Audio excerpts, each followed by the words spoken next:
What you can see here is the incredibly good-looking concept of real racetrack performance for public roads, mind you. And there's even enough space for a co-driver, male as well as female.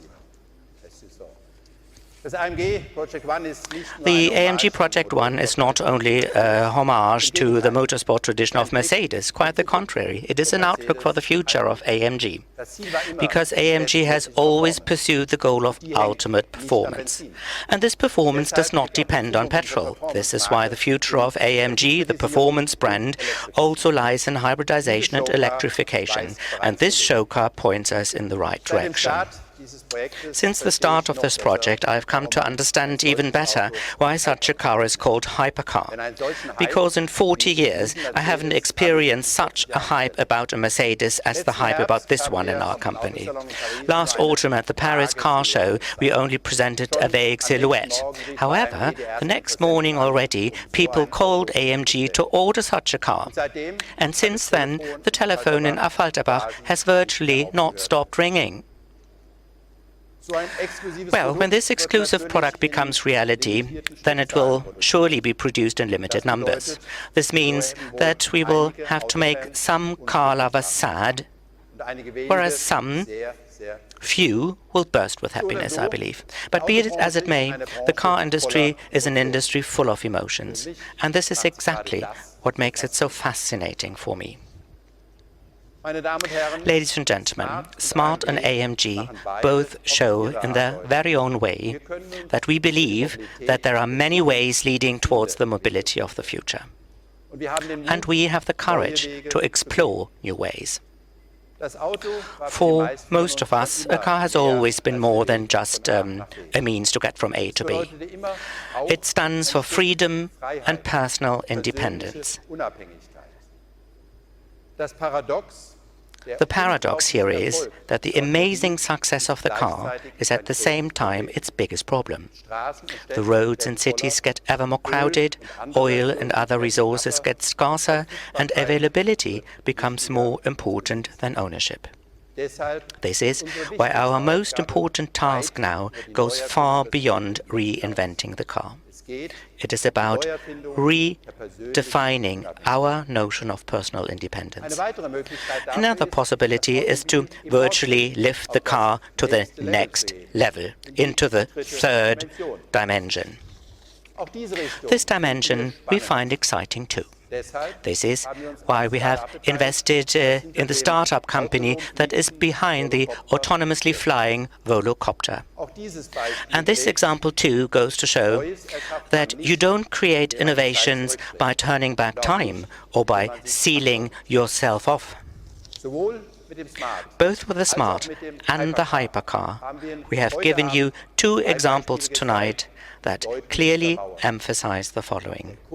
It is for the customer to choose, and even more so in the future than today. For more examples, please join us at the Mercedes-Benz and Smart press conference tomorrow morning at 9:35 a.m. Thank you ever so much for being here, and the best of success for the IAA 2017.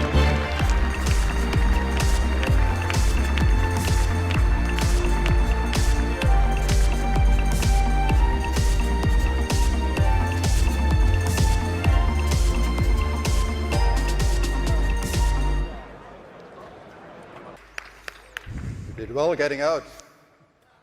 How you doing? You good? Great. Hi everyone. Good evening. Quite a feat. That was more nerve-wracking than actually driving the real Formula 1 car. I can imagine. Just wanted to ask you, how does it feel, Formula 1 on a public road? It's incredible. Firstly, good evening everyone. So happy to be here. So proud of what Mercedes has created here. This is history. You know, no one has really done this the right way, and to be able to be a part of this. I've helped develop this car, this engine. Absolutely. So to finally see it come to life, it's magical. So you're sure next race, which one you pick? What is the most exciting part of your daytime job? I mean, it's difficult, everything is exciting, but what thrills you the most? Obviously driving the car. The car is, I mean, just now, starting up the car. When I get to the track and I'm in the garage, I've got my suit on, my helmet, earplugs in, and I sit up, and the guy ahead of me gives the guy behind, which starts up the engine, the go ahead. The engine starts, the vibrations. You know you're about to go and drive at the craziest speeds.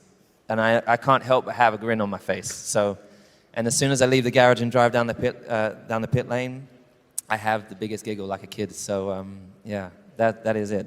I'm very, very fortunate to be doing what I'm doing. I think I know what you're talking about. Of course, not to that extent in this extreme form.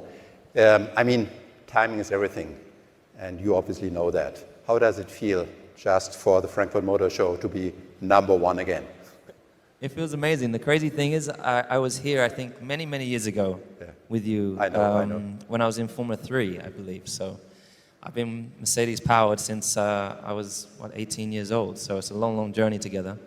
So it's crazy to be here. And as I said, just back then when they started it up for the first time, that's the first time I've sat in the car and had the engine start. And I had the same grin as I have in the garage. So that's a good sign. But of course, we've been working so hard collectively as a team to overhaul Ferrari, and we're finally in the lead, both constructors and drivers. So we're going to be pushing very hard to stay there. 7 to go. 7 to go. 7 more wins to get. Good luck. 7 wins. Wow, that's ambitious. Okay, great. Take care. Thank you, dude.